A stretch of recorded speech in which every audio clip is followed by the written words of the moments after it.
Maranatha, Tuhan Yesus segera datang. Saya Wanda Dumais dari BIC Sydney, Australia.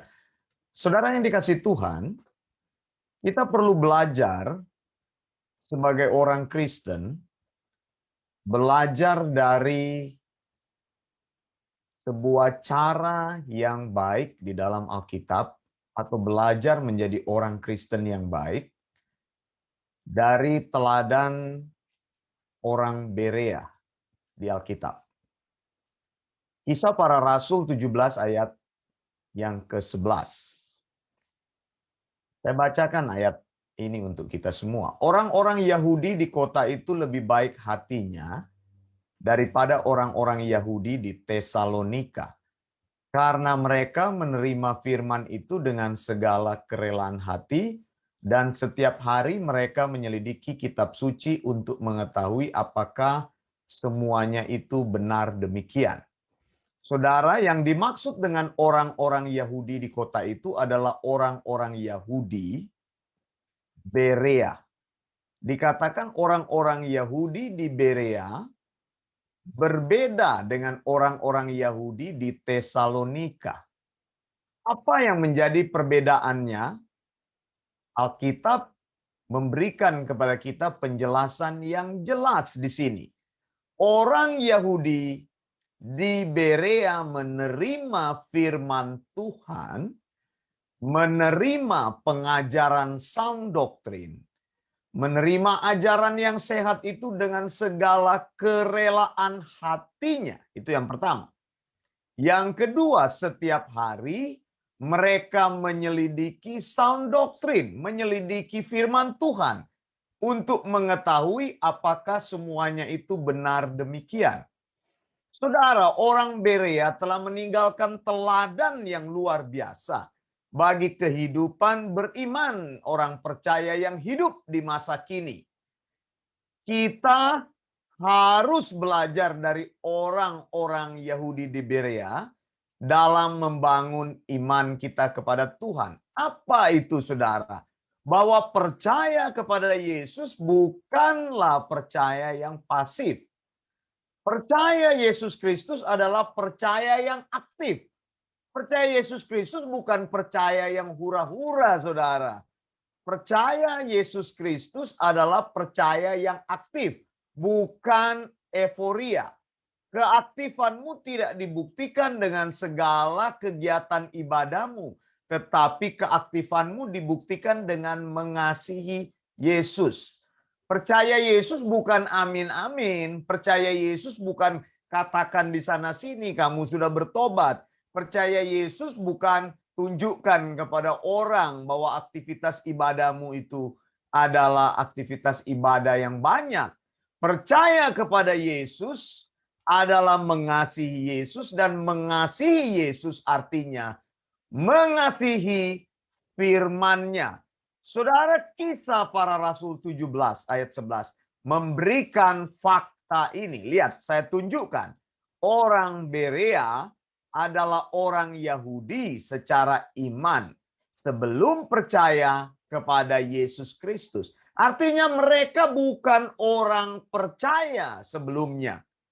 Orang Berea adalah orang dari kalangan ekonomi yang mapan. Orang terpandang, saudara. Orang Berea itu dikatakan orang yang terpandang.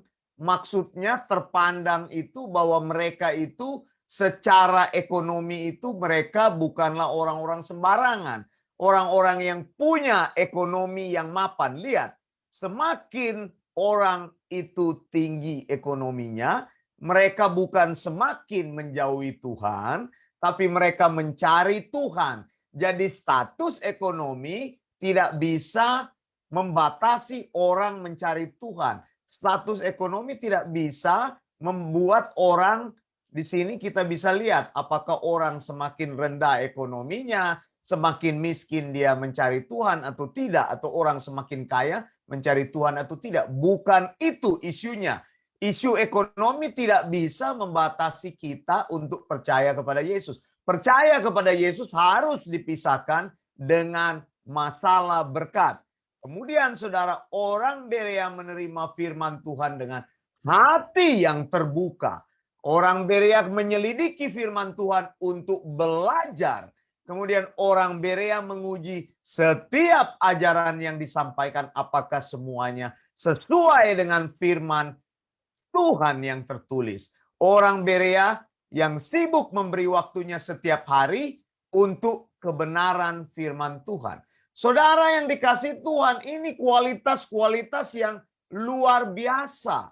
Artinya dulu engkau belum percaya kepada Yesus, sekarang engkau percaya kepada Yesus. Kepercayaan iman kepada Yesus dibuktikan dengan tanda-tanda yang jelas. Begitu buktikan bahwa engkau mengasihi Yesus, bukan hanya teriak-teriak percaya kepada Yesus, bukan hanya teriak-teriak beriman kepada Yesus. Percaya kepada Yesus tidak dibuktikan apakah engkau itu meyakini engkau diberkati atau tidak. Bukan itu isunya. Jadi melayani Tuhan, memberitakan firman kepada orang lain, jangan katakan percaya kepada Yesus, maka hidupmu akan diberkati. Tidak seperti itu isunya. Secara otomatis orang percaya itu diberkati oleh Tuhan. Jadi saudara, bukan engkau datang mendengarkan sound doktrin di gereja kami atau di pelayanan kami, lalu engkau menerima segala berkat Tuhan.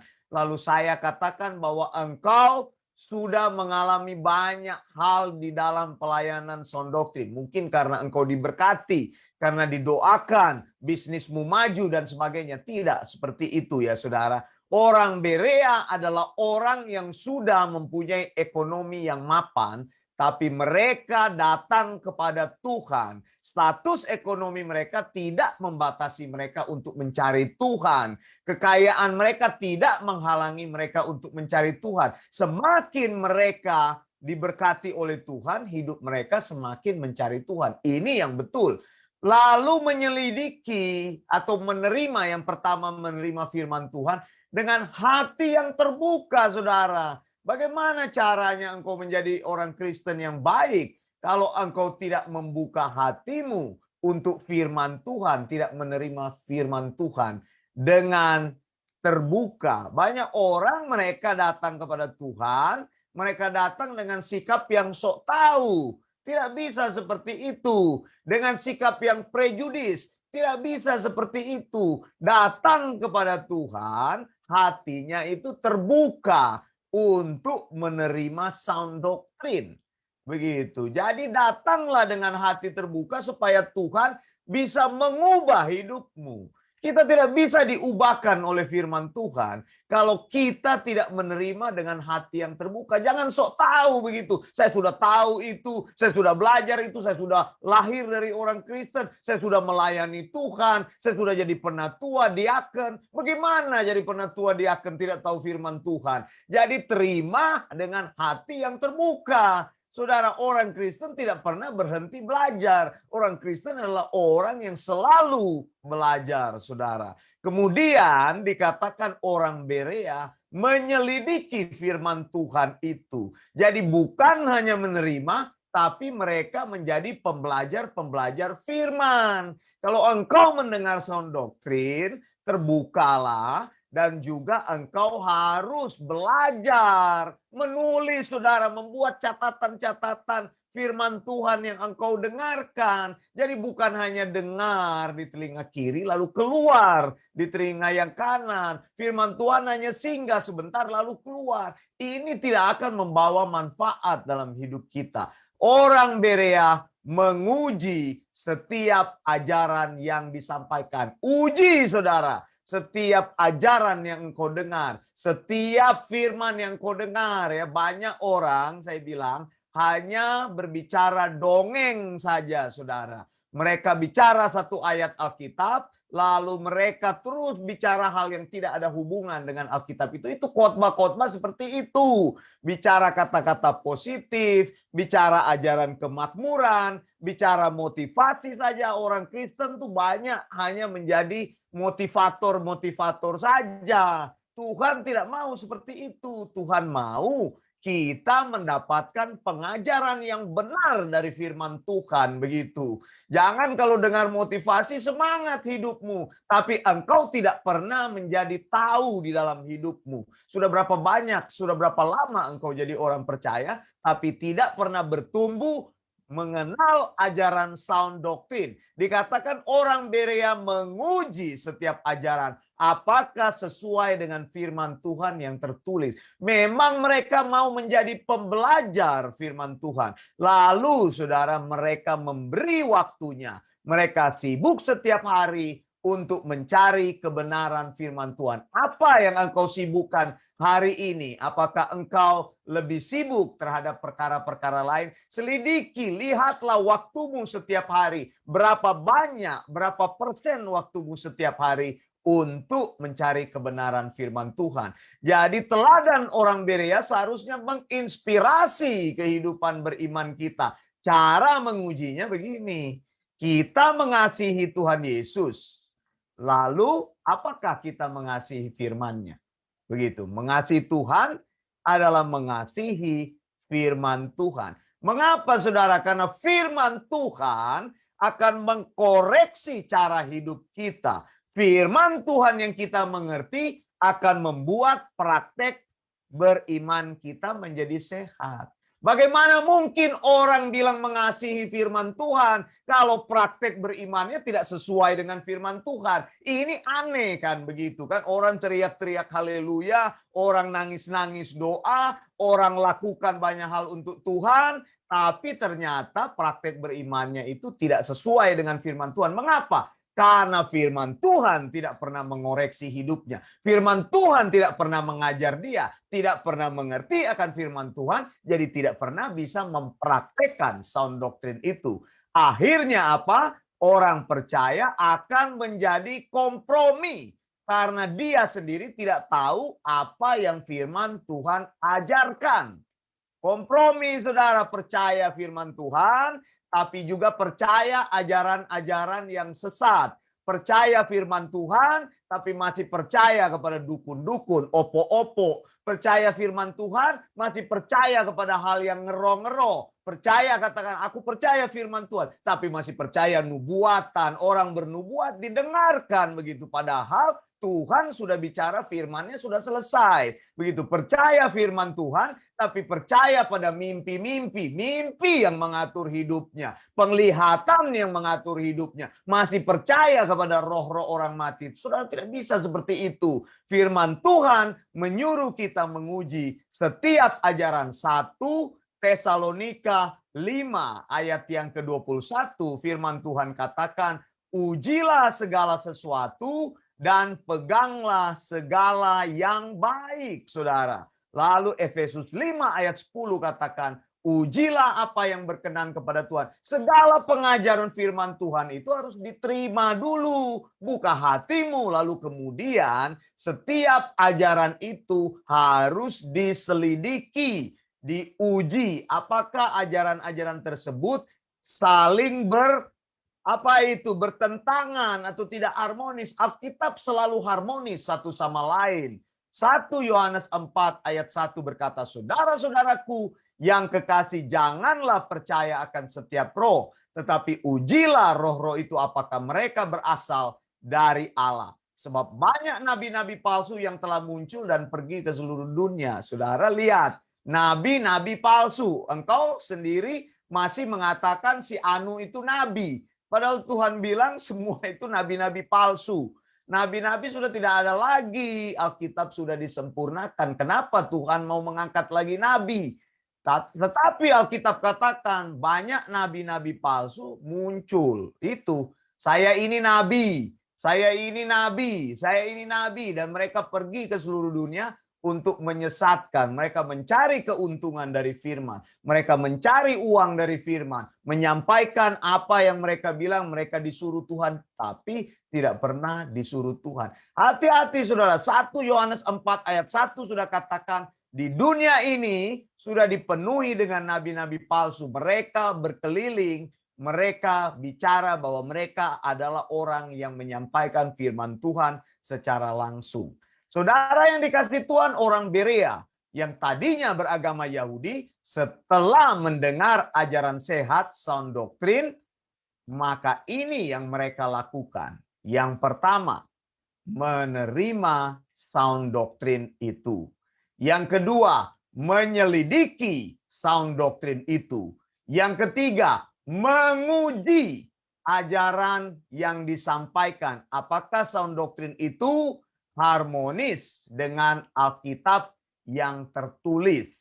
Jadi pertama menerima sound doctrine, yang kedua selidiki sound doctrine, yang ketiga uji sound doctrine. Jadi setelah mereka mengetahui kebenaran ajaran yang sehat itu, maka mereka memutuskan untuk percaya kepada sound doctrine dan tidak pernah lagi mengkompromikan ajaran tersebut. Saudara yang dikasihi Tuhan, orang yang telah menerima sound doctrine, mereka putuskan percaya sound doctrine dan tidak pernah berkompromi. Kalau sudah dengar sound doctrine, jangan dengar-dengar ajaran yang kacau-kacau, saya katakan. Mengapa? Karena hidupmu akan kacau, karena engkau terima ajaran-ajaran yang terkompromi. Saudara, orang di Berea percaya sepenuhnya Yesus Kristus itu kebenaran iman yang jauh lebih baik, lebih besar daripada Torah. Lihat, orang percaya kepada Yesus, tinggalkan itu praktik Torah. Percaya kepada Yesus, beritakan Yesus, bukan beritakan Sabat. Ini orang-orang Sabatarian ini nggak ngerti begitu. Mereka percaya Yesus, katanya percaya Yesus, tapi omongannya Sabat terus, omongannya Sabat terus. Mana bisa engkau percaya Yesus, tapi engkau masih mempraktikkan sumbernya hukum Taurat begitu, Torah. Saudara, orang-orang Berea tidak mau berkompromi lagi. Mereka praktekkan ajaran sehat yang mereka terima. Mereka dulu percaya kepada hukum Taurat, maka sekarang mereka tinggalkan semua sistem beriman agama Yahudi dan percaya sepenuhnya kepada Yesus. Setelah itu, mereka memutuskan untuk mengasihi Yesus Kristus dengan cara mengasihi firman-Nya, tidak berkompromi. Mengasihi firman Yesus Kristus artinya belajar, menyelidiki, menguji setiap firman Tuhan apakah benar seperti itu. Hasilnya apa? Praktek beriman orang Berea itu menjadi sehat. Panduan mereka itu bukan apa kata orang. Panduan iman mereka itu bukan pada nubuat, bukan pada mimpi, bukan pada penglihatan, bukan pada bahasa roh, bukan pada praktek ngeroh, tetapi pada Alkitab semata-mata. Karena apa? Alkitab adalah wahyu Allah yang final dan absolut. Tidak ada firman lain yang bisa menggantikan Alkitab. Dan Alkitab tidak boleh ditambah atau dikurang. Kalau kamu dalam hidup ini hanya menaruh iman pada Alkitab sebagai satu-satunya firman Allah yang ineran and infallible, ya, ineran, Alkitab tidak pernah salah, infallible, Alkitab tidak pernah punya peluang menjadi salah, maka hidupmu akan aman. Engkau akan menjadi orang percaya yang sungguh-sungguh mengasihi Yesus dan berkenan kepadanya. Sebab apa? Imanmu akan menjadi sehat dan bertumbuh. Saya Wanda Dumais dari BIC Sydney, Australia. Maranatha, Tuhan Yesus segera datang. Blessings.